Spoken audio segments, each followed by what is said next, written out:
Bonjour chers amis, bienvenue dans cet épisode de la Marflarchine. Je suis Wei.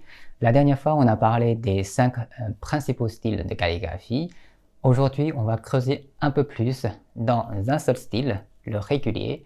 C'est le style le plus important à nos jours qui donne accès au style suivant, la semi-cursive et la cursive, les deux styles les plus populaires.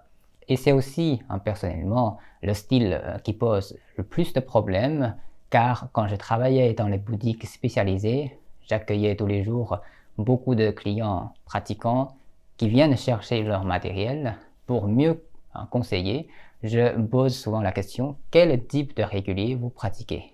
Et là, ça pose des problèmes et on ne sait pas quoi à me répondre. Donc, dans cette vidéo, j'essaie de vous présenter très rapidement les 3 principaux styles du régulier. Voilà, à tout de suite!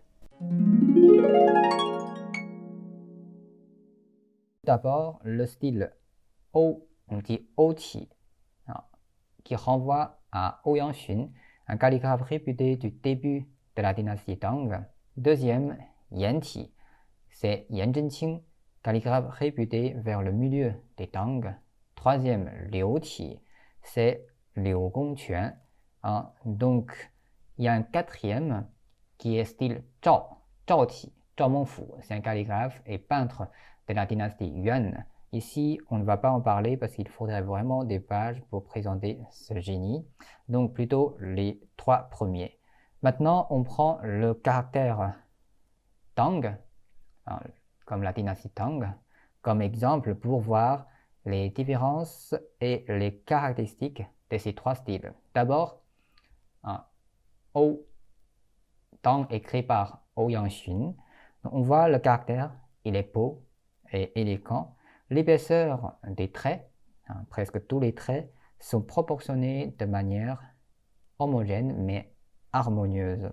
Chaque trait est parfaitement maîtrisé et la rondeur, on voit la rondeur est à l'angle où les traits horizontaux se brisent. Vous voyez ici, horizontal, brisé, vertical. Ici aussi, c'est arrondi. Donc le caractère est tendre, beau et souple.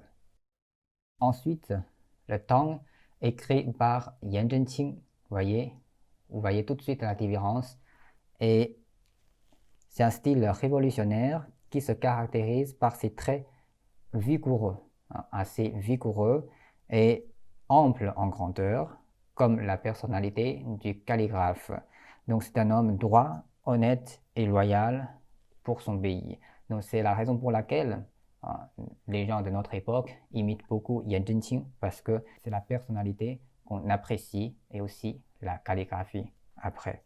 Donc un autre exemple de Yan Zhenqing, vous voyez, ça s'est écrit vers la fin de sa vie. Donc il y a des évolutions entre le premier et le deuxième. Vous voyez, les traits horizontaux sont devenus fins. Fin, fin, fin, fin, fin. Costaud ici, vous voyez la différence. Donc il y a quand même un remaniement tout au long de sa pratique calligraphique. Voilà. Donc les traits horizontaux deviennent fins et les traits verticaux restent en épaisseur. Enfin, le style Liu, Tang écrit par Liu Gongquan.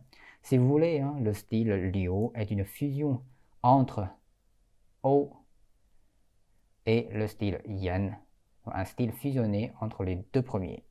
Donc carré, les traits sont carrés et les traits sont épais, mais beaucoup moins que celui de Yan Zhenqing. Et le caractère est tendre et beau comme Ouyang Xun, mais plus élastique et plus solide. Voilà, donc vous pouvez comparer un peu ces 3 styles avec ces 3 maîtres de calligraphie avec ce caractère Tang. Voilà, les 3 styles à retenir pour trouver l'ADN de votre pratique et celui de votre professeur. Quel que soit le niveau, vous voyez, l'ADN est ineffaçable.